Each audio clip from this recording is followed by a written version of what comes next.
Hi everyone, welcome to TET वाला teacher YouTube channel. तो आज एक सीडीपी का काफ़ी इम्पोर्टेंट टॉपिक हम करेंगे, बहुत ज़्यादा इम्पोर्टेंट टॉपिक, क्योंकि बाल अवस्थाएँ कितनी होती हैं? 4।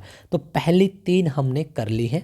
आज की इस लेक्चर में हम देखेंगे चौथी अवस्था, वह है आपकी एडोलसेंस, जिसको हिंदी में बोलते हैं किशोर अवस्था। इसका जो टाइम है वह होता है 12 साल से और 18 साल तक। यहाँ पर आपको एक ग्रुप भी दिख रहा होगा इसी एज का। WHO ने कितना माना है किशोर अवस्था एडोलसेंस की एज को? 10 से 19, लेकिन इंडिया में 12 से 18। तो दोनों को ध्यान रखना है, दोनों प्रश्न अलग अलग टाइम पर पूछे जा चुके हैं। यहाँ पर जितने आपको ये दिख रहे हैं पॉइंट, ये है सभी PYQ है, यानी ये पहले ही किसी न किसी पेपर में पूछे जा चुके हैं।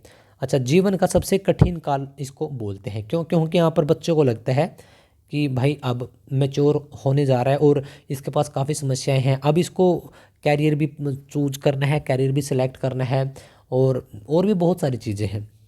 अच्छा, इसमें संघर्ष, तनाव, आंधी तूफान, इस वर्ड को नोट कर लो, उलझन वाली अवस्था होती है। क्यों? क्योंकि वही संघर्ष अब कर रहा है कि मम्मी के साथ, कि मम्मी मुझे ये बनना है, मुझे वो बनना है ना। तनाव भी है कि भाई बहुत पता नहीं क्या लगता है कि मैं नहीं, ये नहीं हुआ तो 6 महीने में, 2 महीने में मर ही जाऊंगा, ये हो जाएगा। आंधी तूफान वाली, यह क्वेश्चन बहुत बार रिपीट हो चुका है।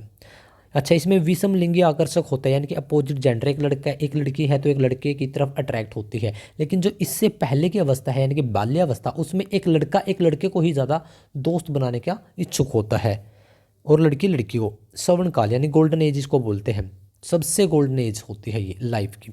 इसके बाद है वीर पूजा, यानी कि हीरो वर्शिप, जैसे कि हम सेलेक्ट कर लेते हैं कि हम उसको उसको फॉलो करते हैं, उसको मानते हैं। जैसे कि लड़के तो भाई अब सबको पता है कि हनुमान जी के तो भगत है ही है, कुछ भी हो जाए, है ना। तो क्या होता है, जैसे कि अपने बुक्स पर, बाइक्स पर, गाड़ियों पे स्टिकर वगैरह लगा लेते हैं, सॉन्ग सुनते हैं। तो यहीं से होता है उनका जो उनको जो जिसको वो पसंद करते हैं, जिसको आइडल मानते हैं, जिसके जैसा बनना चाहते हैं।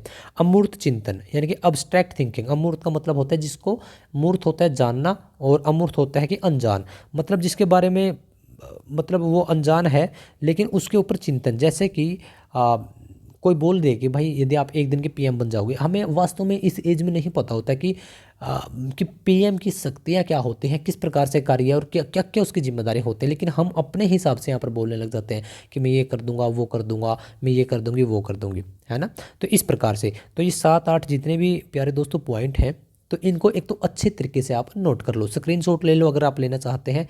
PDF आपको चाहिए तो आपको टेलीग्राम ग्रुप ज्वाइन करना पड़ेगा।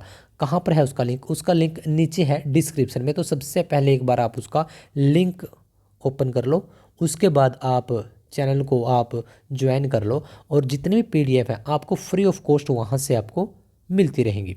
ओके, दूसरी बात, आप इस वीडियो को लाइक कर दो यदि आपको पसंद आई है तो, क्योंकि आपका एक लाइक मुझे काफ़ी मोटिवेट कर देता है कि हाँ, मैं सही रास्ते पर हूँ, मैं सही तरफ जा रहा हूँ। क्योंकि बहुत सारे बच्चे हैं जो कि इस यूट्यूब चैनल से जुड़ चुके हैं और फ्री ऑफ कॉस्ट वीडियो को देखकर फ़ायदा उठा रहे हैं, जो कि उठाना भी चाहिए। ठीक है प्यारे दोस्तों।